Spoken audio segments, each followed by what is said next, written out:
essa sua fase nos Estados Unidos, que época que você foi já com o canal? Já tinha o canal. Eu morei 2 vezes lá, tá? Eu morei, assim, quando eu era mais moleque, quando eu tinha uns 20 anos, eu fui pra lá, passei 1 ano lá. Minha mãe é americana, né? Então eu tenho cidadania americana. Ah, então mais fácil. Aí eu morei 1 ano lá, quando eu era mais moleque. E depois eu fui em 2018 pra lá, e eu dividi uma casa em Orlando, era uma casa grande pra caramba, com o Gato Galáctico, youtuber Gato Galáctico. E foi até na fase que ele tava fazendo uma transação meio que de um conteúdo que era muita animação, que ele fazia para um conteúdo mais infantil. Eu vi que ele mudou radicalmente, né? E aí, assim, a gente tava dividindo a casa, fazendo conteúdos, e, pô, cara, quando eu morei, o que a gente morou lá em Orlando, foi uma fase muito boa, profissionalmente falando, tá? E também, pessoalmente, ele até é meu padrinho de casamento, enfim, isso deu muito bem. E eu falei, pô, cara, ele queria voltar pro Brasil, né? Ele não tava ele tava com visto de turista. E o visto de turista você pode ficar até 1 ano lá nos Estados Unidos, né? São 6 meses, mas você consegue mandar uma cartinha lá, um e-mail lá, fazer uma solicitação para ficar mais 6 meses, né? E eles sempre aprovam ou eles não respondem. E se eles não respondem, significa que você tá legal, tá? Se você já pediu, você tá legal. E aí ele tinha que voltar pro Brasil depois de 1 ano. E eu falei, pô, cara, mas aqui é muito fácil para eu gravar conteúdo, porque eu consigo fazer... Eu fazia muito unboxing, abrindo produtos, mostrando coisa diferente. E se eu voltar pro Brasil, eu vou perder essa linha de conteúdo. Porque a gente não tem nada igual a Amazon lá. É incrível, né? E assim, lá é muito fácil para você fazer vlog, porque tem muita coisa diferente. Mesmo que já tenha tido muitos vlogs por lá, a minha pegada de fazer vlog, de gravar desafio, essas coisas assim, já era um pouco diferente. Primeiro, porque a gente sempre faz as coisas reais, a gente sempre faz, não faz fake. Então isso já é diferente. E segundo, porque eu mostrava algumas coisas muito mais relacionadas a desafios de sobrevivência, essas coisas assim, e eu falei, pô, vou perder isso se eu voltar pro Brasil, né? Mas eu não quero morar sozinho aqui, tá? Então eu tive a brilhante ideia de me juntar com outros youtubers que estavam querendo ir pros Estados Unidos. Eu vou até falar o nome das pessoas, não sei se você sabe quem conhece o Chevy. Não. Ele foi no Podpah recentemente. Chevy. O cara, gente boa, legal pra trazer. Pô, legal. Legal pra trazer. O John Vlogs, conhece o John Vlogs? Sim. Tá, o Rabicó, que era um... Mas o John Vlogs ainda tá lá, né? Não, ele tá no Brasil. Já voltou? Ele tá morando agora, acho que era na Moca que ele mora ali. O Rabicó, que é um menino que até parou com o YouTube nessa época, foi tão traumatizante que o menino desistiu do YouTube. E um menino que chama Seven. Tá.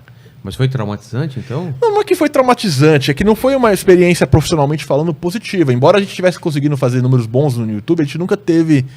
A gente teve problema com o locatário da casa. A gente alugou a maior casa da região de Orlando, tá? Pelo menos ali da região de Lake Mary. Só tinha uma casa que era realmente muito maior que a nossa ali, que era do Shaquille O'Neal. A gente tentou, em vez de alugar a casa dele, era mais de $100 mil no mês da casa. Essa que vocês alugaram era quanto, então? Era 15 mil. 15 mil dólares No mês. Era 14 mil, na verdade. Era 15 mil, a gente negociou pra 14 Achado em 6 partes, 7? Não era bem assim. Porque tinha uns meninos que o canal deles era muito menor, eles não tinham a receita. Tá. Então quem bancava maior, assim, não que eles não pagassem, mas o aluguel deles era menor. Entendi. Quem pagava mais era eu, o Chevy e o John Vlogs. Tá. E a gente teve muito problema com o locatário ali, né? A gente teve problemas porque... Já começou errado, tá? Assim, quando a gente foi alugar a casa, um dos meninos tinha cachorro. E aí a gente conversou que ia ter cachorro na casa, tudo mais assim. Os caras falaram, tudo bem, um cachorro tá ok. Mas a gente, depois o John e o Rabicó arranjaram um cachorro também. E ao invés da gente chegar nos locatários da maneira mais correta e falar, olha, a gente tá trazendo mais cachorro aqui para casa, pode ou não?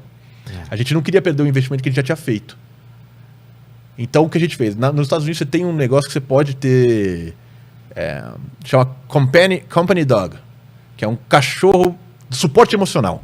Essa é a palavra. Ah, é? Então você pode... Aqui tem também. Tem. Você pode ir no mercado com o cachorro. Levar em avião. Tudo. Você pode. Tá. Então é a mesma coisa. E aí você não pode nunca restringir o aluguel se o cara tiver um cachorro nesse sentido.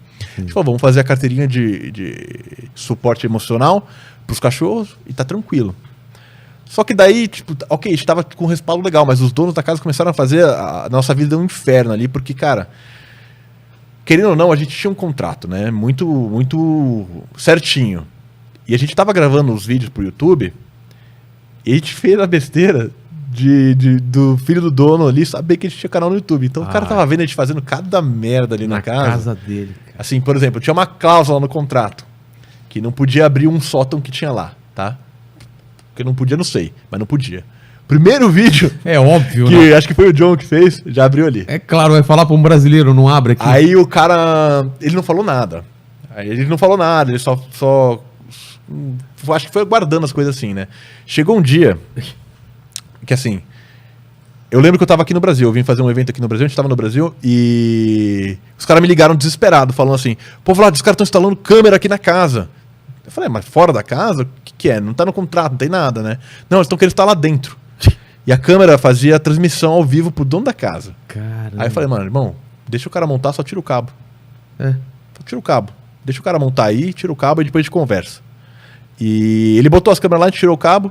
E aí quando a gente fez isso, aí ele ligou pra mim, falou, não, por que vocês soltaram o cabo? Ele falou, não, a gente não quer que filme a gente. A gente pode deixar a câmera aí, se faz parte do contrato, ele poderia colocar a câmera, mas não, de forma alguma poderia gravar, a gente teria que ficar no recorder ali, no HD. E a gente não quer que você filme, né? Não quer que você tenha imagem. Aí ele começou a mandar, ele morava em Londres, ele começou a mandar todo dia um cara que trabalhava para ele lá no Orlando ver a casa. Aí ele viu os cachorrinhos, dois filhotinhos, um husky e um dinamarquês. 2 cachorrinhos pequenininhos. E eu lembro que o pessoal contou, eu não tava lá, que no dia que veio esse cara, um dos filhotes, tipo assim, o cara abriu a porta da casa, a gente tinha chave, né? Abriu a porta da casa, o cachorro fez xixi na frente do cara, no pé do cara, assim. Cara. Aí e a casa era cheia de carpete, era cheia de mobília. Pô, aí o cara começou cachorro a pensar, brasileiro aí. Aí o cara começou a falar assim, pô, cara, eu quero... Do nada veio meio que uma ordem de despejo, assim, não formal assim, mas falando, olha, a gente quer que vocês liberem a casa. Eles têm o direito de romper o contrato, assim, tem algumas cláusulas ali, tem que devolver o depósito, tem que avisar com tempo antes, que a gente vai ser... vão tirar a gente da casa. E o problema é que esse tempo todo, a gente pensou, pô, cara, vamos brigar, vamos pra justiça, a gente não se despejada. Só que o que as pessoas não sabem dessa história toda é que a gente saiu da casa por medo de processo. Porque a gente iria pra corte, só que se a gente fosse pra corte, a gente iria perder. Por quê? Porque o cara tinha um monte de prova das cagadas que a gente fez. Eu dirigi com uma empilhadeira não, um rolo compressor na casa dele. Então, assim, o menino outro lá encheu de sabão a fonte. Isso é até um crime ambiental lá, assim, é umas coisas meio graves. E assim, a galera fala como... o apelido que os caras deram pra internet aqui é o indiano. Ele fosse 100% errado da história, assim. Ele cometeu um erro, tá? Eu vou explicar o que ele fez de errado. Mas se eu tô no lugar dele, eu ia querer proteger um pouco meu patrimônio. Claro. É claro que ele poderia ter tido uma conversa mais direta com a gente gente chegava num acordo. Obviamente, qualquer dano, qualquer coisa que tivesse na casa, a gente iria pagar. A gente estava lá para ganhar dinheiro, a casa estava dando muito dinheiro pra gente, estava para fechar com o patrocínio, e acabar dando um retorno financeiro tão bom pra gente que a gente ia alugar uns 2 anos ali, sei lá, talvez até mais. E passaram acho que uns 4 meses, o cara começou a pressionar de verdade pra gente sair fora. E aí ele chegou lá, veio com os advogados, veio com um monte de coisa, e meio que forçando a situação da gente querer sair da casa, porque senão a gente ia se meter num processo muito grande. E a verdade é que a gente iria perder. Caro nos Estados Unidos é caro. Você perde, só o advogado ali, você faz uma consulta com o cara, é $1.000. Caramba. Então você vai pra corte, tem um valor fixo ali. É tipo $50.000 assim, só pra você ir pra corte. E se você perde, você tem que pagar o teu e o do cara. E mais alguns outros custos do processo. Nossa. Então a gente tá falando assim de um risco de não ser uma brincadeira sei lá, de $50.000, mas é uma brincadeira de $100, $150.000. Porque a gente perdeu dinheiro. A gente saiu da casa, a gente perdeu todo o depósito de segurança. Querendo ou não, cara, eu vou falar a verdade, os cachorros avacalharam a casa lá. Avacalharam, era xixi pra tudo quanto é lado. O carpete do cara era um carpete importado da Itália, sei lá o quê, ficou cheio de mancha. A gente tentou fazer aquele deep cleaning, que é uma limpeza mais profunda, não deu tão certo. Até curtindo, o cara falou que ia ter que... E assim, ele chegava com a notinha lá de quanto que ele pagou. Ó, eu paguei tanto isso aqui.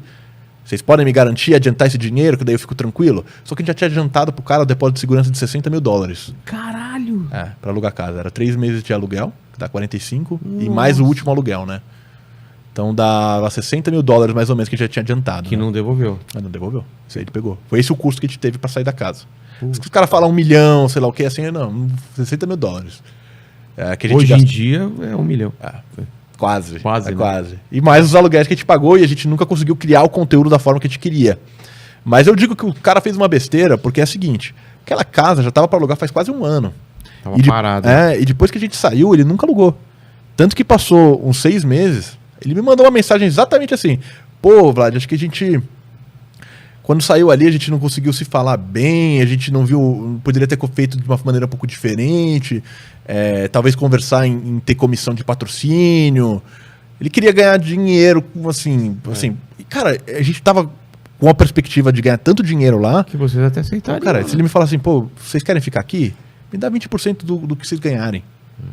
Pô, cara, acho que no momento ali, a gente toparia, cara. E eu te falo, ele perdeu não só esse dinheiro, mas ele perdeu todos os meses de aluguel que ele deixou de ganhar. É.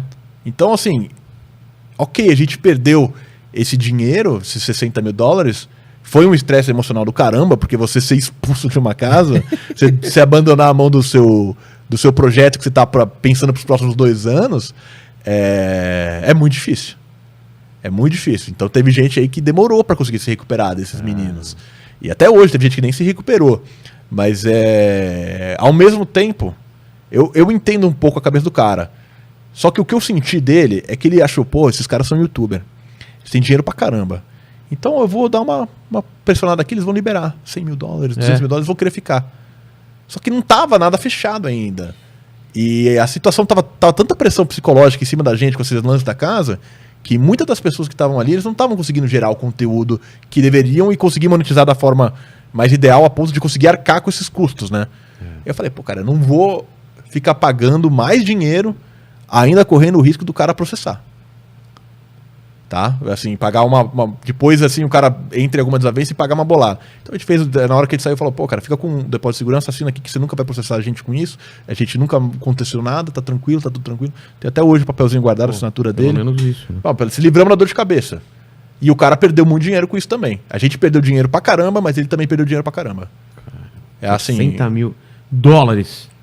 O Eu Mandíbula não não sei ganha. nem o que é. O Mandíbula Sei não ganha nem- isso em 3 meses. consigo Isso foi, contar. é 1 mês do salário dele aí, né? Você tá pagando Não, bem. 3 meses. 3 meses, 3 meses. $60 mil? Talvez 3 décadas, quem sabe? Mas a gente, fora os outros custos que a gente teve pra tentar, porque a gente tentou conversar com o cara, assim, não é que a gente não tentou negociar com ele algum arranjo. Só que o problema é que o único arranjo que o cara queria era falar, beleza, esse carpete custa $40 mil, Paga aí. paga antes. Essa cortina custa $60 mil, paga antes. Esse sofá que tem aqui, esse sofá aqui, ele é italiano, ele custa $20 mil, paga aí. Esse era o único arranjo pro cara. Ele achou, pô, esses caras são youtuber, tem tanto dinheiro. Porque era complicado, o cara chegava lá, era só carrão, os moleques pegavam carrão ali, Lamborghini, sei lá o quê. E. Pra o cara fazer pensa- conteúdo, pra né? fazer conteúdo. E o cara pensava, pô, esses moleques têm dinheiro infinito. Vou fazer isso aqui, eles ficam gravando aí na minha casa, eu esqueço que ela existe. Ele queria vender a casa pra gente. Ele tava pressionando a gente pra comprar aquela casa. Ah. Eu senti isso. Ele chegou a falar quanto custava? Ele tentou me vender um monte de vezes, tentou me vender depois. Ele queria. A casa vale 1.800.000, mais ou menos. O lugar ali é meio isolado. Dólares, tá? É, claro. E ele queria que te pagasse 2.400 com a mobília.